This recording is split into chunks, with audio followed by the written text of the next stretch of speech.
The views and opinions expressed on Deeply Upsetting are those of the panelists and not those of the Geeks Under the Influence Network, associated brands, properties, or businesses.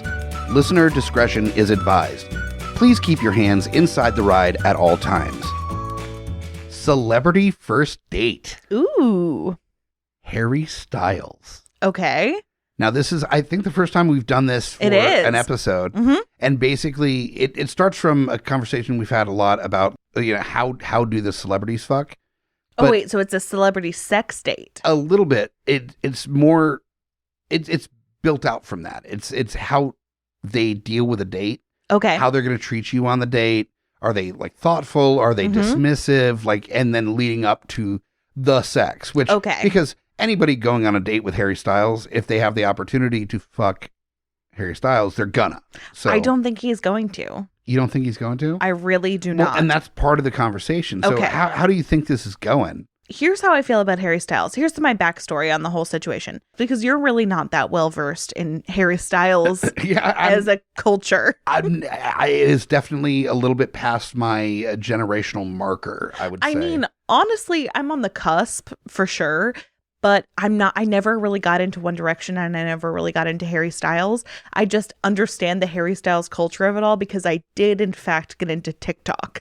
So here we are today. I've told you, and I will say this again, that if there is a cultural touchstone of the celebrity sex crush, where I mentioned George Clooney in the 90s is the celebrity touchstone sex crush, I feel like it's Harry Styles for right now.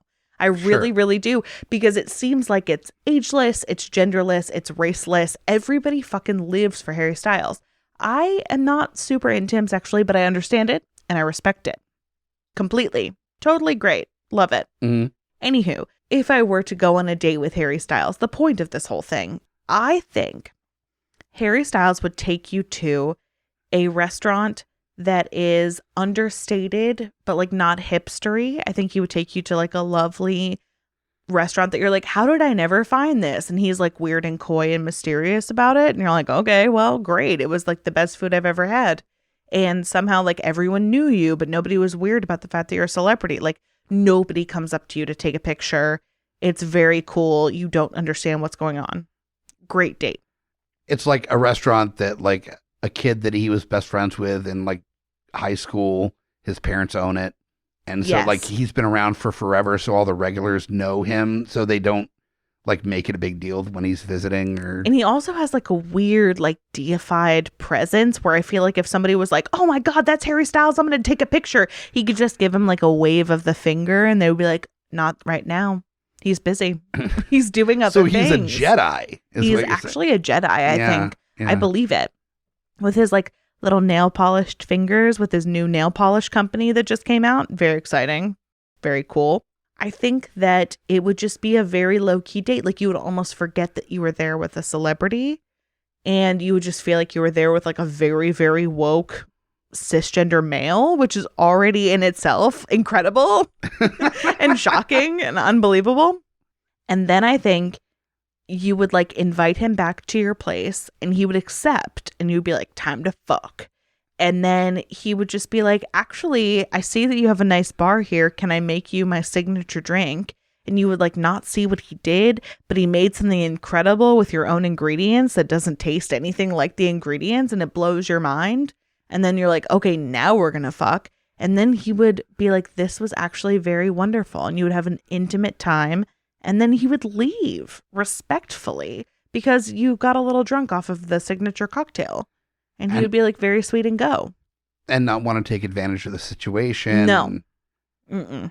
So Harry Styles, you were imprinting so much of the absolute gentleman onto Harry Styles, which that's what I feel. Well, and there's nothing that is suggesting that he's anything but that in media or anything. That's what I feel about this absolute stranger to me.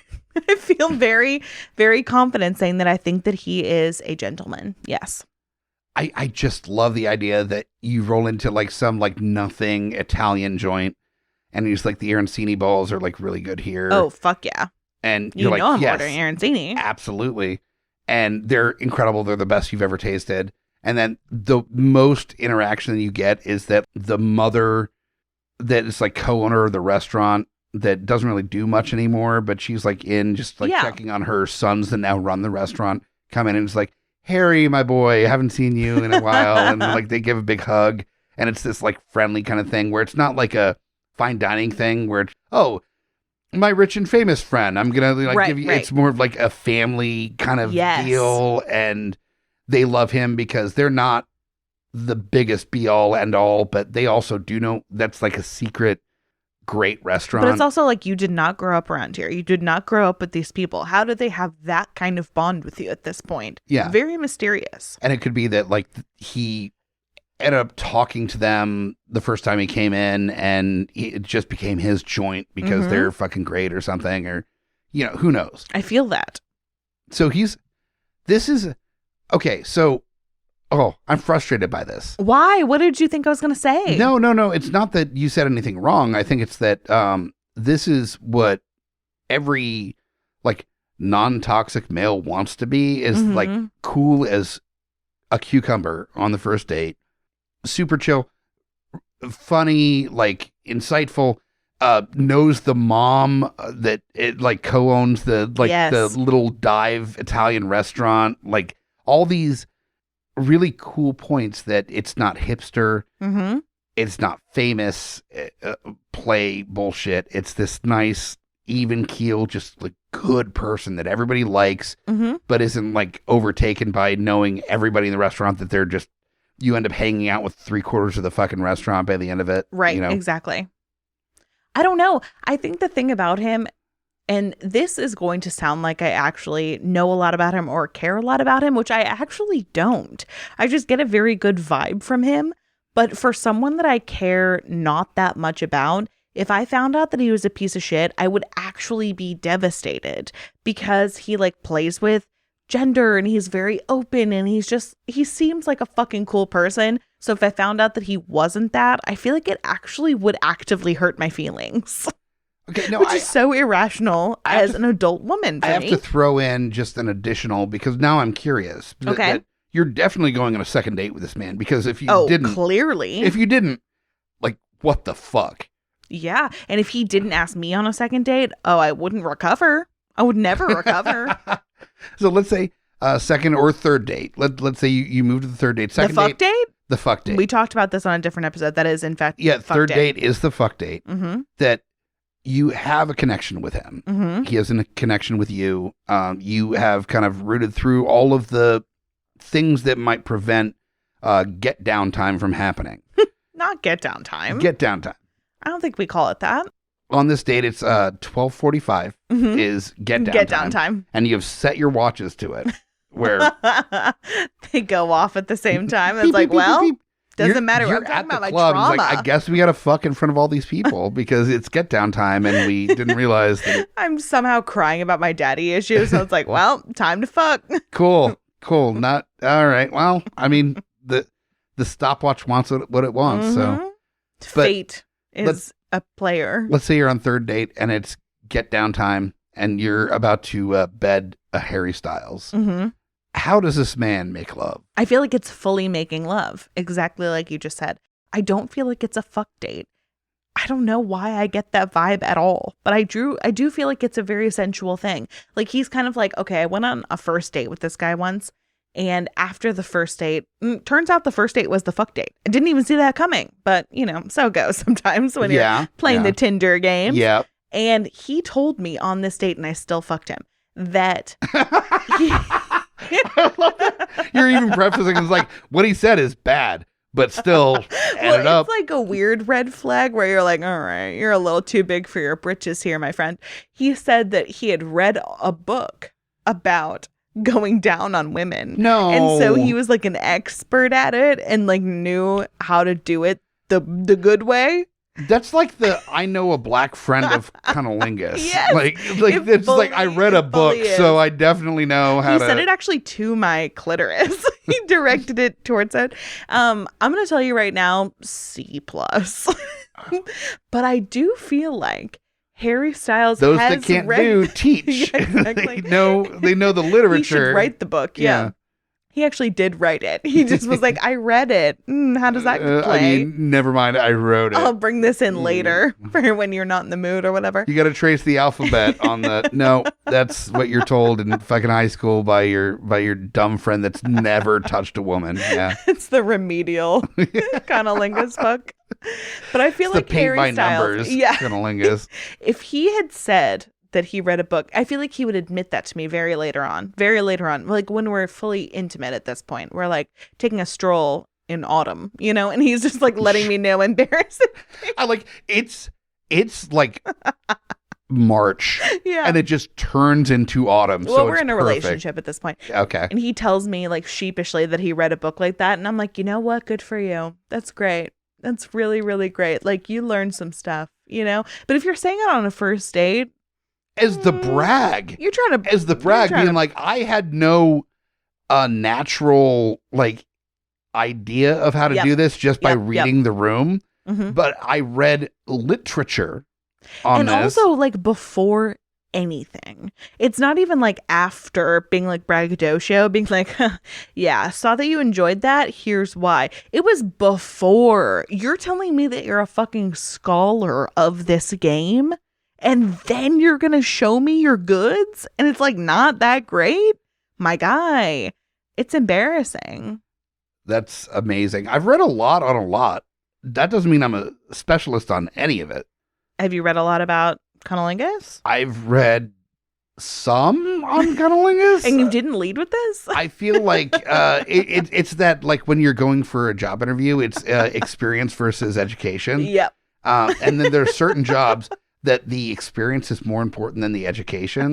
True, And but how do you float that? How do you float that on a first date? The spoiler alert is you shouldn't float any of this. You should just keep it to your damn self. It's like on It's your a first date, you're secret. like, well, I'm a biology major, so I definitely know what a vagina looks like. Doesn't mean you know how to eat pussy. Also, maybe don't say that. That's a weird thing to say. That's a very weird thing to say. I'm a drawing major, so I've done some life drawings. So I've seen some vaginas. So I know They how to looked- make children. They looked cool. Not gonna lie. The shadows were a little perplexing, but I liked it.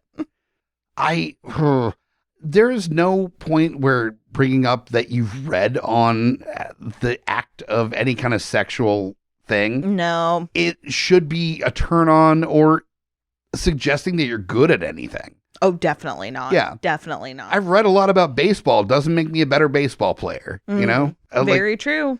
It's experience and work that makes you a good player. Grit. Grit.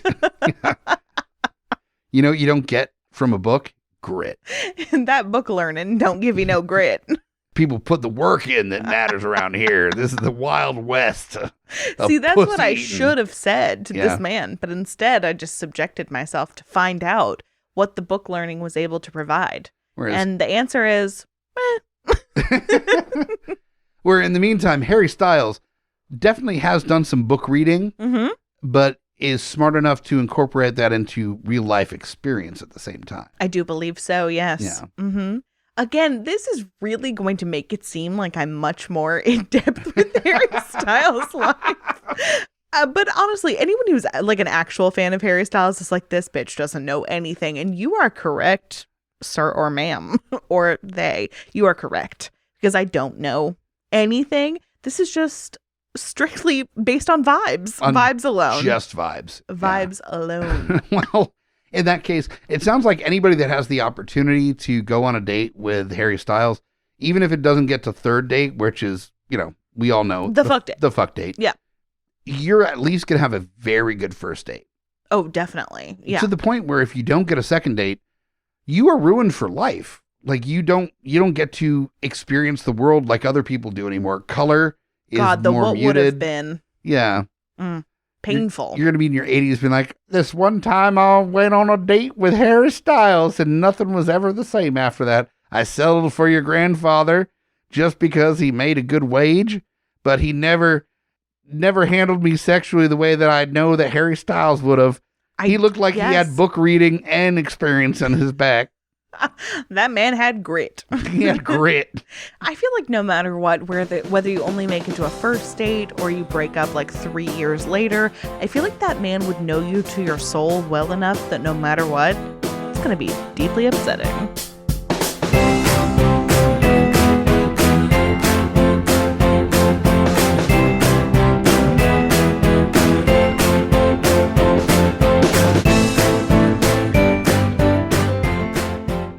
Welcome back to Deeply Upsetting. Deeply upsetting. I'm Amy Bogarde. I'm Mike the Hobbit. And this is something. It is a thing that we're doing with regularity. Yeah, unfortunately for you. Yeah, really. It is a show where we ask you for your most upsetting hypothetical quandaries, and then we just do whatever we want with them, really. Pretty much. This is our world. We are the god figures in this world. Oh, no. Yes. I shouldn't be that. This is the sandbox that we live in. You are giving us suggestions like a bad improv group in some like terrible bar that has there's like 3 people in the bar, and we're the improv group that you are stuck with.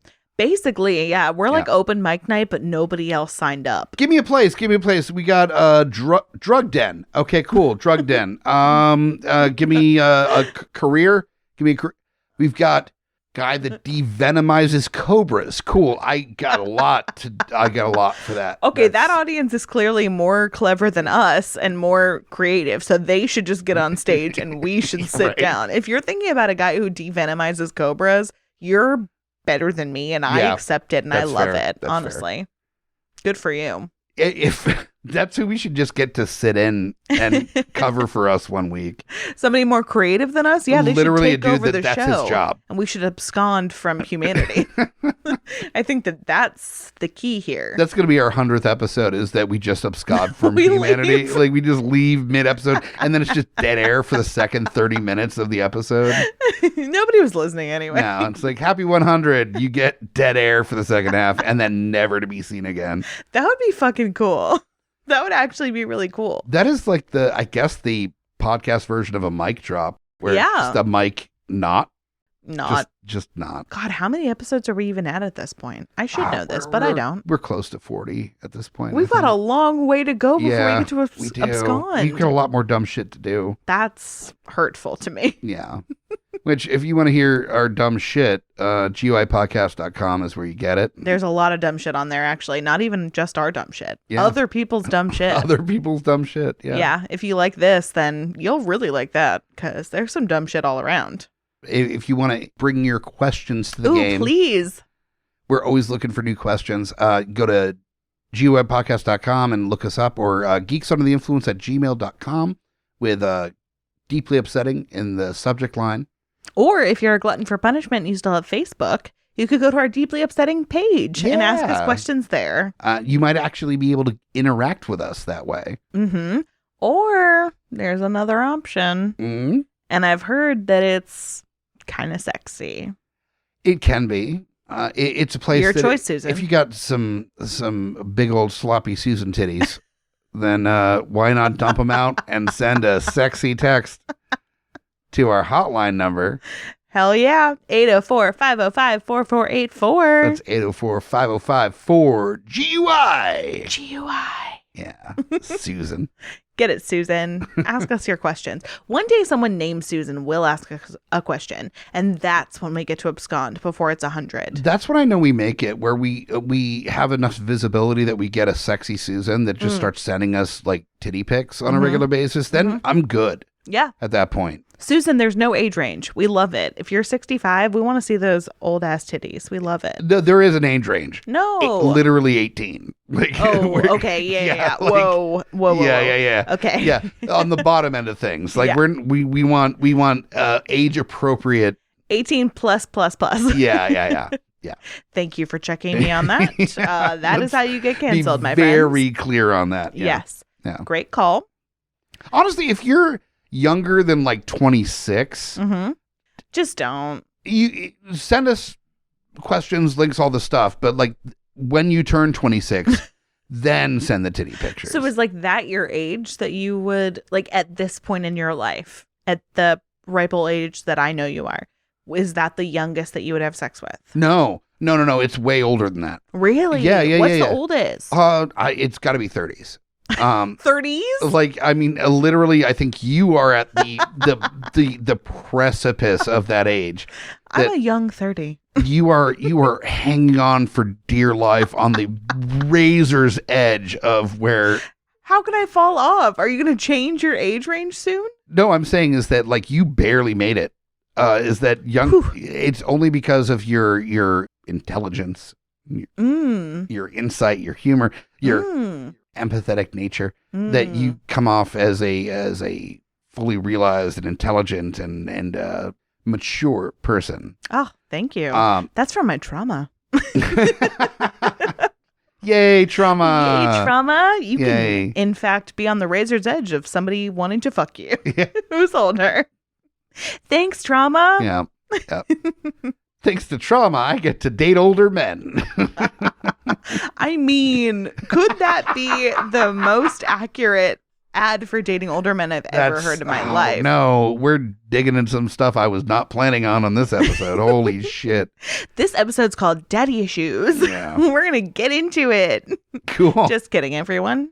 That's in Deeply Upsetting After Hours. Yeah, that's called Therapy, and I will be crying. That's where we're going to be setting up a Patreon so you can hear the Daddy Issue episodes of but also just Upsetting. give us money for therapy. Yeah, fair. That shit's expensive. No shit. Yeah. But worth it. Worth it. Worth Definitely. it, friends. Get out there. Do your therapy. This episode has gone in so many weird directions already. We haven't even gotten asked to the a single first question yet. But you know what? That's part of the fun of this show. Who cares? Fun is in quotation marks. Yeah, well, yeah. Quote unquote. And also asterisks. No, it's not even actual quotes. It's finger quotes. There's a picture of a hand doing finger quotes on the text for this episode. It's called scare quotes because they're scary. Yeah. Because this show is terrifying, shaking in my boots. Let me ask you the first question. How about that? That is such a good choice at this point. The person who asked this question is better than us. It's not Ivar. Dodong Garrison asked us this question from the Balut Kiki Project, which covers taboo topics in the Philippines, such as mental health, sex and sexuality, non-traditional relationships, and identities. That's intellectual. And actually, I talked to them briefly when they submitted the question. That's something that's a huge, unspoken thing in that community. Oh, really? And so it's actually really cool that there's a podcast out there that's talking about that. That's awesome because I truly am ignorant to that, so I will be listening in. Excellent. No, and that's what I'm kind of excited about is that even if you aren't part of that community, that's an interesting insight to see how like different cultures deal with intersectionality, non-binary, all these conversations that are still kind of like tricky conversation even in American society. Right. Yeah. So, culturally, it's even more confusing. Yeah. So that's really cool. Yeah. But the question was to get to something not intellectual, not confusing. No, this is definitely a every single fucking one of you that has that is listening to the show has thought this at some point. Yes. And the question is, would you kill Hitler as a baby if you had the chance? Great question. Really surprised that it took close to 40 episodes. Honestly, me too. Before we got the kill Hitler question. I can't believe it. You guys are slacking.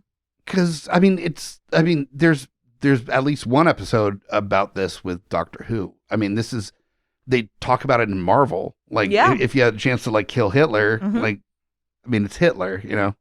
That it's a common thought process. If you time traveled, the first thing that you ask about time travel is, do you go back and kill Hitler? Right. And my response is no. Okay. Personally. And it's not because I have any big fan of white supremacy over here. Super big fan. No, it's actually sense. more so that there is such a tricky conversation about martyrdom when it comes to that, is that when are you looking to kill Hitler? If you're talking about a baby, where he's not part of the conversation, Hitler took advantage of an already already existing movement. Right. So there was already conversation and xenophobia and all this stuff that was happening in Germany at the time. He took full advantage of it. Right. And he was a decent speaker, but he was also not he was an art student. Like he was not a militaristic character. Right. A lot of the militarism that came from his choices was because like a lot of, I mean, this happened in America as well, as just being like, yep, cool, that works as a response. And that's not removing him from responsibility on this at all. Right. It's that if you have somebody that is just like letting the shit happen, is that going to be better or worse than somebody that is militarized, that is a military background person that takes that role? That's the thing. Hitler is Hitler because he had the opportunity to become Hitler, quote unquote. Right. But it could be just as much another person that takes that role.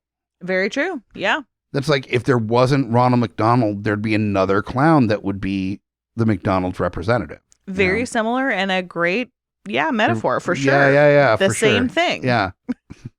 It's basically the same thing. Yeah, totally. It's a living monster. There would have been another hamburger clown, just like there would have been another Hitler. Yep. That's what I'm saying. I'm just making sure I'm filling in the pieces on this. Yeah. Yeah, that you get what I'm putting down. I've seen The Founder. Yeah.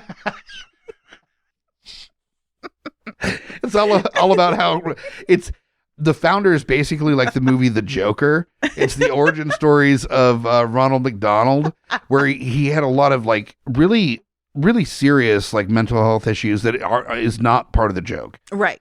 But then how he moved on from that is to becoming this human monster. Yeah. That is Ronald McDonald, forcing people to eat terrible food that was bad for them, only because that's what they could afford. Very true. Very true. Mm-hmm. Just like Hitler. Jesus Christ. No, is this the episode that actually finally gets us canceled? I've been waiting for it. Love to get canceled. And maybe it's very possible. Here's my question. Okay. When Hitler was coming up as a youth, was there the concept of art therapy? Because that, I feel like, is an interesting conversation to be had. That is true. And that's actually a good insight, too, is that the idea of, like, if you could go back in time, do you kill Hitler? Or do you try to curb Hitler's focus away from, I don't know, genocide? Well, also, is that also just me, like, blowing up my own mind, being like, I could fix him? Oh, no. Hitler, not in a romantic the way. ultimate trash the boy. Ultimate trash boy. Not in a romantic way. Not, like, in any way, shape, or form a romantic way. Not a mustache girl. But, like, in... That's the line. Yeah. That's like, no, I mean, if he didn't have the shitty, like, crustache, gross. Then, yeah, I'd be into it. But... in like a therapy way, because I'm very pro therapy, obviously. Yeah. Could he have been fixed early, way early, and like channeled all of his energy into his like little dog paintings that he did instead of genocide? I think is it possible? From what I have read about Hitler, a lot of his information in becoming, a dictator and genocidal maniac really is from his experience. He didn't have a lot of like really horrible. It's like the original Halloween movie versus the Rob Zombie Halloween. Where the Rob Zombie Halloween, Mike Myers, you get why he's such a monster because he has this like weird, fucked up, like abusive, terrible fucking childhood, and you're like, yeah, it makes sense that he's a monster because he comes from like monstrous people. The original Halloween, Mike Myers, is way scarier because you don't know why he became such a monster. There's no real origin. That's the same with fucking Hitler, is that it's not like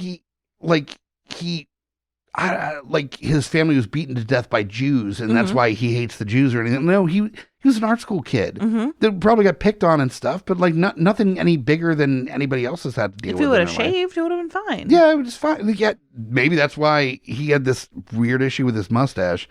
And people are like, that's only Michael Jordan can rock that. And he's like, Michael Jordan got rid of it and he was better for it as well. So here we are. Nobody's pulling it off, everybody. No, I think the Hitler that we know from the history books, not the Hitler that he was in his heart. Shut up. God, shut up forever. No, I think it's all informed in him feeling kind of lesser than and blaming everybody else for the problems that he felt or that the nation felt. Taking advantage of the xenophobia of the time to rise to power. He was a absolute 100% a leader that was brought on by opportunity. And I don't think that, I think he eventually believed the shit that he was shilling. Well, if you lie enough times, you start to believe it. Yeah. But I think ultimately, like, he just kind of read the room and took the popular opinion and ran with it and made it worse. And Yep. I can't think of anything recently in American history that would be similar to that. Nothing at all. It's nothing. been really peachy around here. Just somebody that would take advantage of nationalism and No, we've make it gone worse. past that. We're better than that. Yeah, now. no, it would never happen in America. Yeah, no.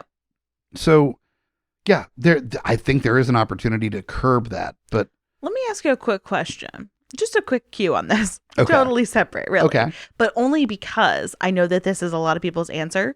The question is, what is a book that would be on somebody's bookshelf that you see on like a first date that makes you question if you ever want to see them again? Because like Mein Kampf is obviously that's common answer. Unless it's like right next to other books that are completely detracting from, and so by what it's next to, you understand it's a conversation about trying to understand that mentality versus believing that mentality. You know what? Actually, I'm going to go further than that. Not just on their bookshelf, because there's weird shit on my bookshelf. I think I still have a Bible on our bookshelf. Yeah. So there's that. Not just their favorite book. What is a favorite book that somebody could tell you that you were like, I never want to see you again? If you wake up the next morning and you notice it on their nightstand. Ooh. But they could also be reading it for like research purposes or whatever. Sure. I'm talking favorite book. Like they want to commit to that bit. This is the hill they're dying on. Favorite God. book. Favorite book that's like a definitely no, not the thing at all. I mean, I feel like Mein Kampf is a great answer. No, Mein Kampf is a great answer. No, Mm-hmm. definitely a great answer. I think that is the top of the list of things Good that choice, is definitely not okay. Mm-hmm. But I think something a little bit more, oh God, you're that person that I'm just going to have to deal with this shit on a regular basis. I, as much as I do appreciate this book and I've read it and I enjoy this book and I think there are things to glean from it that are very important. But if it's your favorite book, it means that you're going to be exhausting. And I just don't have time. I know what it is. I know what it is. Tell me what you think it is. I think you're going to say Atlas Shrugged. Yes, it's Atlas Shrugged. Hell yeah.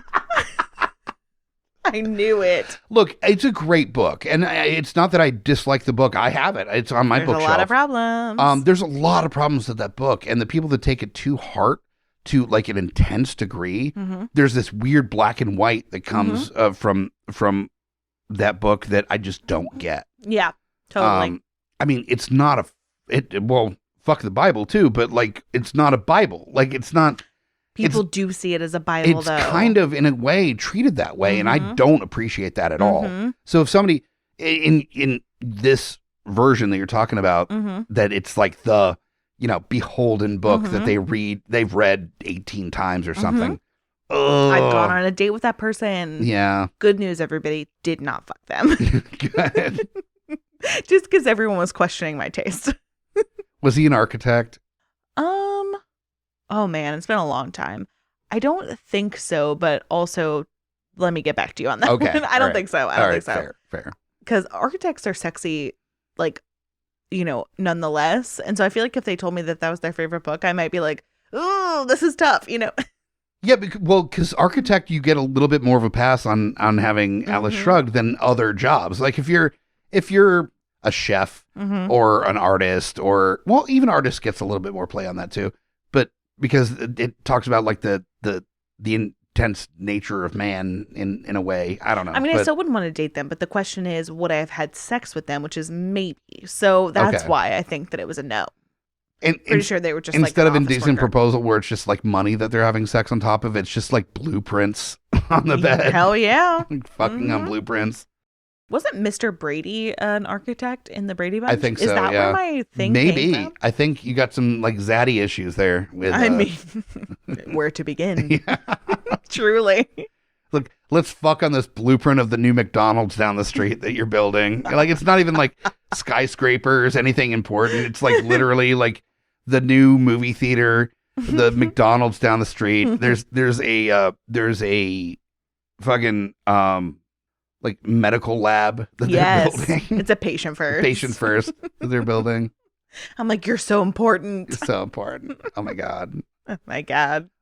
You want to ask the next question? I guess I should. I guess you should too. The next question here. Yeah. Since we've only gotten to one so far. Yep. So this one comes from Amber Volker.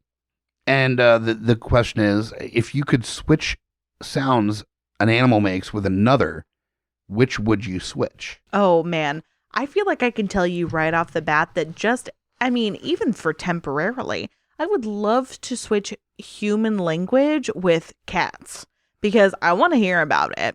I want to hear the worst things that I've ever heard about myself from a cat. I really do. That just sounds like I think, was it Ugly Cat? What is it? The Frowny Cat. Oh, wow.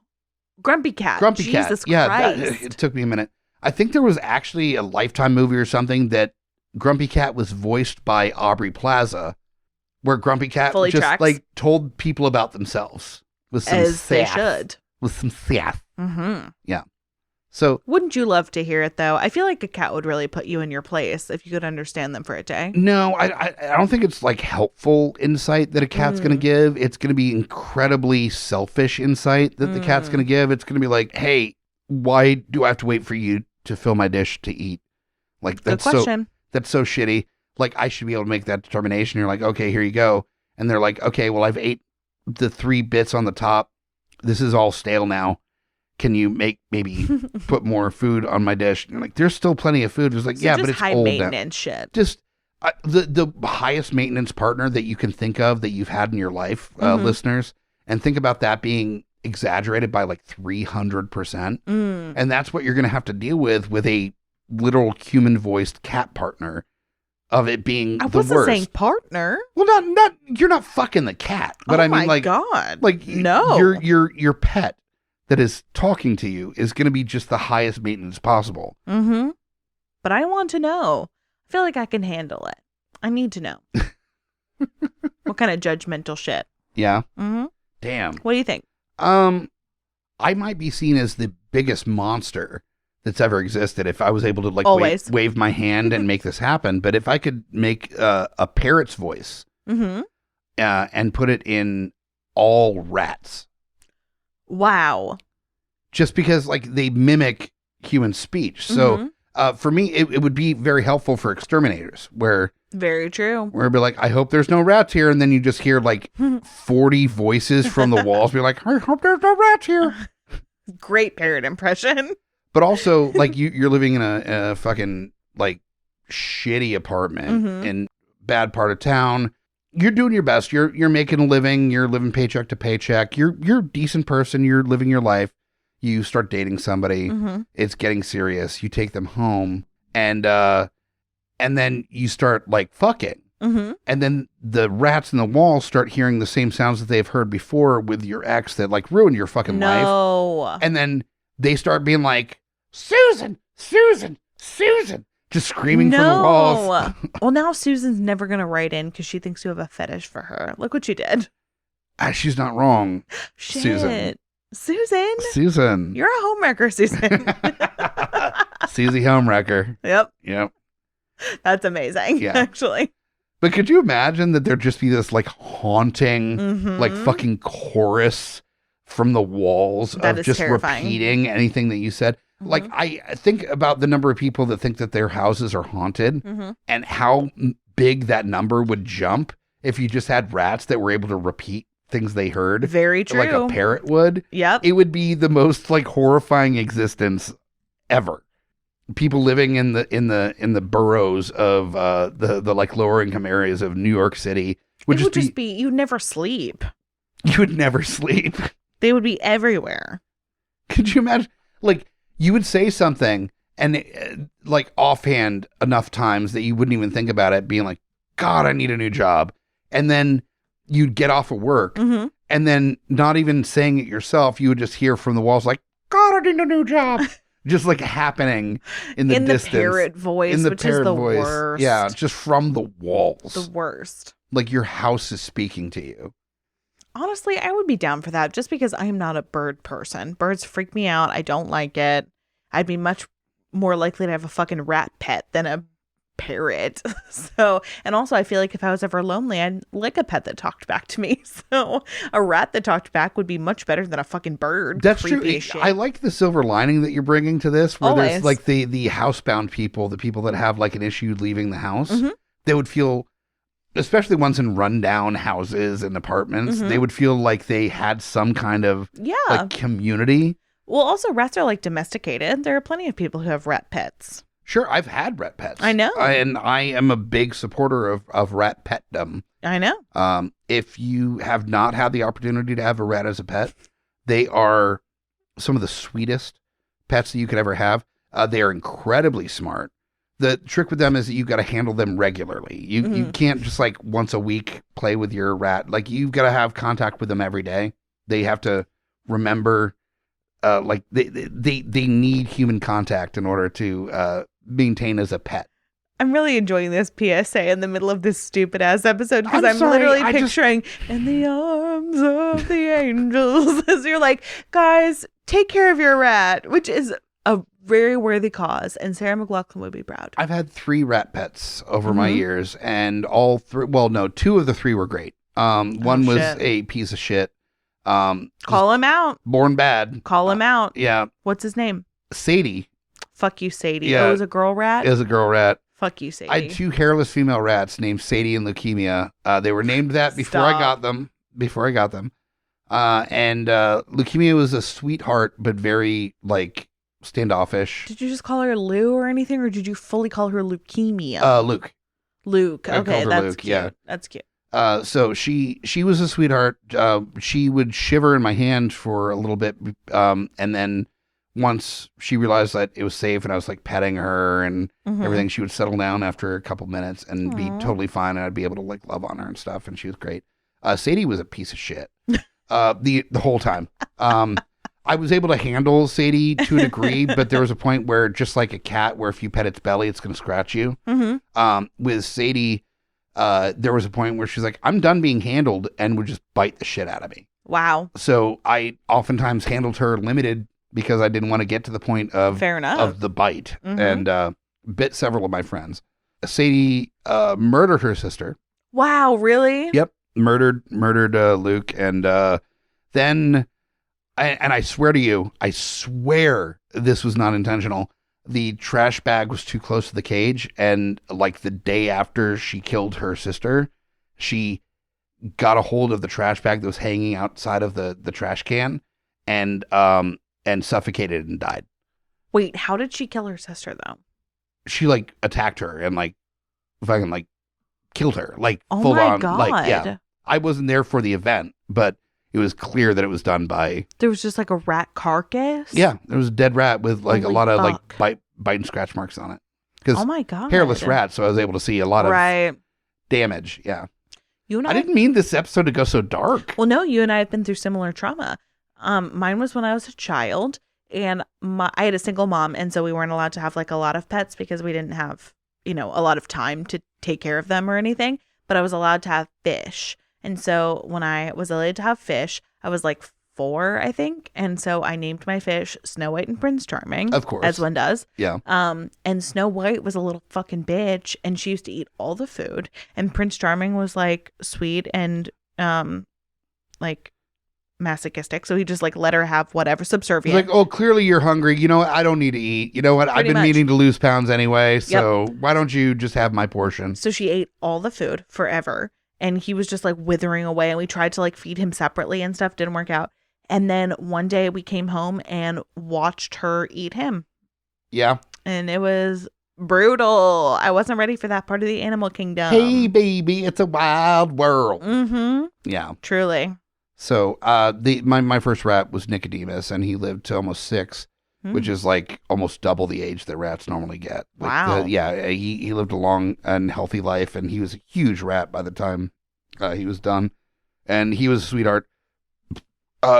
In the later years of his life, I could let him run around my room without being in the cage, and he would just at one point run up on the bed and just like nuzzle me, like get up, like a cat would or something. That's sweet. Yeah, big old sweetheart. So yeah, rats are great.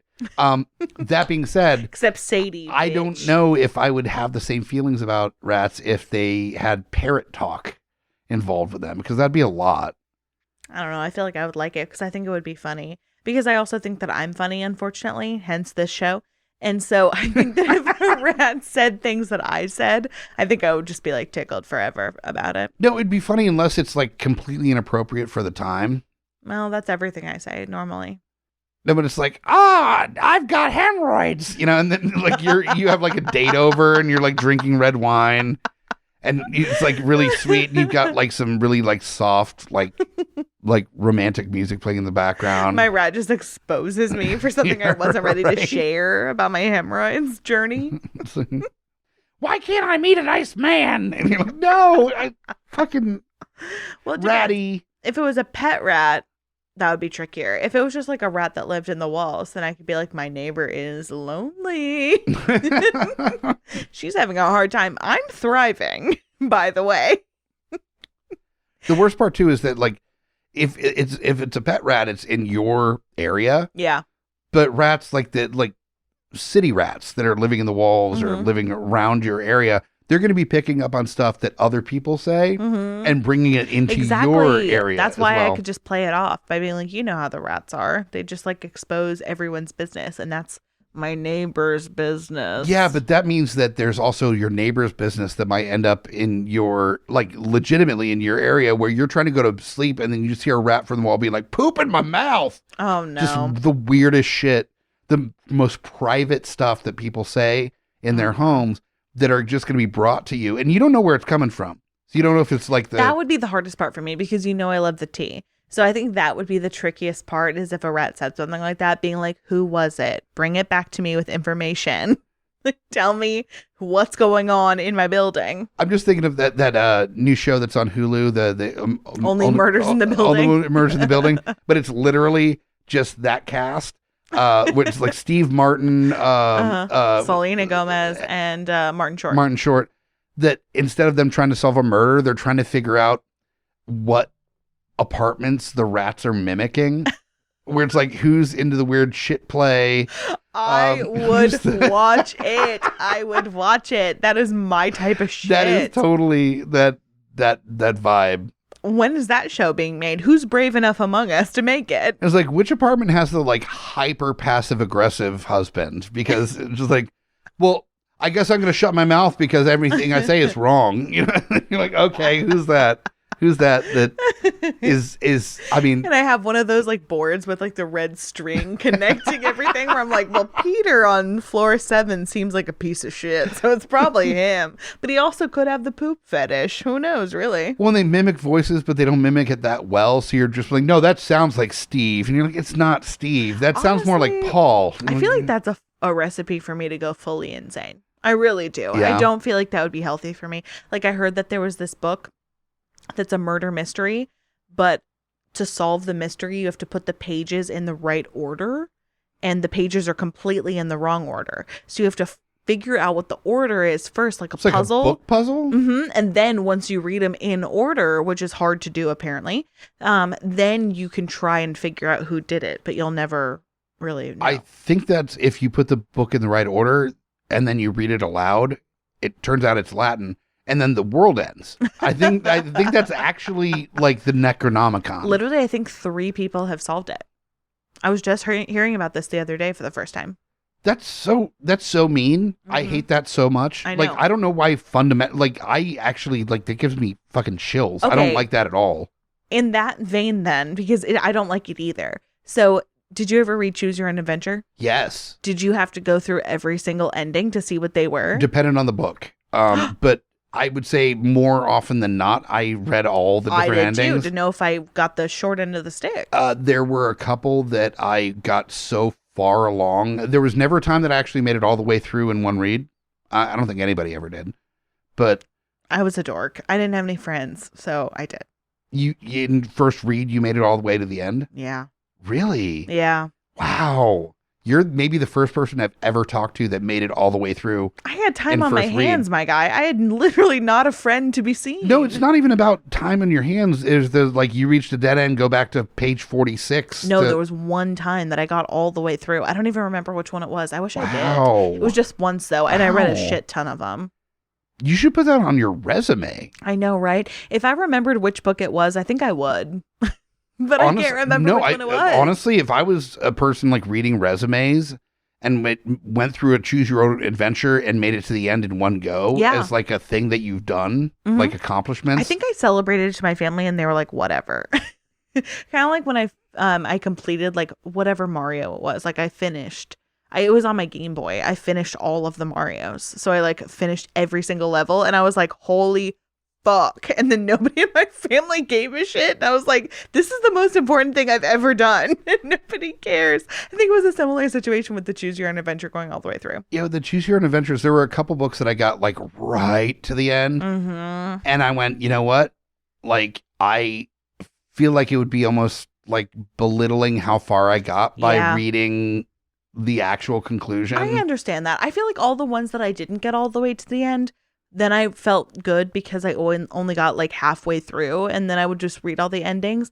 This one, the one that I got all the way through, I think the reason I don't remember it is because I didn't read a single other option because I got all the way through. Like I literally just closed it, moved it, and was like moving right along. Here we are.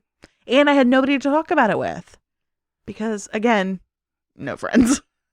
What I think, not a surprise to any listener, I know. I'm having a moment of clarity now with the fact that like I read a multiple Choose Your Own Adventures where I got like 3/4 of the way through the book and then the protagonist dies. And I'm like, you know what?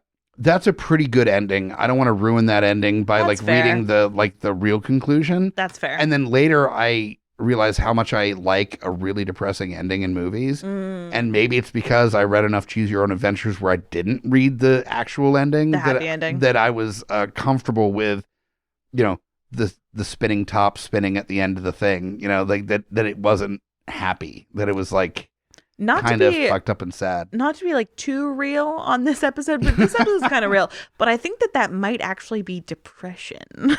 That you were just like, sad things are good. Speaking as a fellow depressionite, I feel that hard. How do you pronounce that? Depression? Depressionary. Depressionary. Okay. All right. I've heard of this. One and the same, my Not friend. specifically familiar. No. Well, we'll talk about it later. Yeah. It doesn't have to be on this episode. I'll teach you about it. I'll teach you the ways.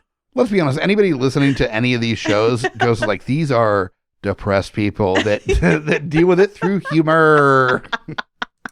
Luckily, they found each other because nobody else is into this shit. Oh my God. We talk about that at length off mic. And honestly, the funny part about it is that I think we're at the end of the episode. We are. Fuck. Yeah, we are. We are really right at the end. Went there. All right. We went all the way. Well, thank you to the listeners for dealing with us deconstructing some of our issues on this episode, I guess. I feel like if they're along for the ride, they feel like they've been here for like an entire therapy session with us. Well, and on the plus side, as somebody that is a fan of podcasts, I do like it when there gets a little bit more realness on episodes very true, from time very to true. time. So we are, in fact, real people. Yeah. In case you thought that we were just like fucking deities of comedy. That just think about parrot rats that live in the walls. I mean, commonly. Have fun with that living fucking nightmare. It's the only thing I think about, actually. It's very tough out here for me. But thanks for being part of this. Yeah. If you want to deal with stuff that isn't this, understandable, go to GUIPodcast.com and you can listen to the other shows that are not this, that are good. I also have to make a mention. This is dropping very shortly before our appearance at Virginia Comic Con. Yeah, it's my first ever Comic Con. Yeah, I'm so excited. Virginia Comic Con. It's going to be at the Richmond Raceway. Yep. On the 20th of November. So if you have the chance to listen to this before the convention happens, we're going to be there for the entirety of the show. Shaking hands and babies and all that stuff. We're going to have prizes. Shaking babies? I mean... I did not sign up for that. Okay, well, I'll shake the babies. Okay. Yeah, you get to watch me shake the babies. Thank you. But I also won't be shaking hands. We're still in a pandemic. Yeah, well, but and we will have masks available. If you want to take pictures with, we are more than happy to. We're going to have some photo op stuff. We're going to have some prizes, a spinny wheel with all sorts of dumb shit on it. It's going to be a very good time, as well as some great comic book artists and writers. They're going to be available. Tons of great merch booths, comic books, cosplayers galore. Some of our favorite artists in town are going to be there. We're so excited to see them representing. So excited. Oh, my God. We had a booth for the first time the last VA Comic-Con, and we had so much fun. We got to meet a lot of listeners, like longtime listeners. They came out, which is always the weirdest thing because you don't think people actually listen, and then you see them in life, and you're like, oh, you're actually a person that has been dealing with this the whole time. It's so weird. But you told me about it, but I didn't believe you, and that's why I have to go to this one. Yeah, and we also made some new friends that were excited to listen, and I want to hear them this time come around being like, I'm sorry, you guys suck. And we're like, yeah. We've been new, unfortunately. So, if you have the chance to come out, I'm sure this is not the last convention, so if you miss this one, definitely keep an eye out on Virginia Comic-Con. It's normally at the Raceway. Always a good time. I'm so excited. I can't wait. Ooh, it's going to be so much fun. Yeah. And there and also on our website, there is merch available. Lots of it. GUIPodcast.com/store. If you can't make it to the con, if you can make it to the con, somebody got a button maker and is going apeshit. Yes, we actually have exclusive content merchandise that is only available for our live events. You cannot get it on the website. You cannot get it through TeePublic. We've got hats. We've got stickers. We've got koozies. And now we have buttons. There's a Made with button. love. Who's got the buttons? I got the buttons. I made so many buttons. And oh my God. I've seen the love that goes into making the buttons. It's a lot. So if you want to be bursting with love, buy a button. Yeah. And we're going to be giving away a bunch of exclusive buttons during the show on Saturday as well. I can't wait. Yep. Cool. So for another episode of Deeply Upsetting, I am Amy Bogarde. I'm Mike the Hobbit. Okay, bye.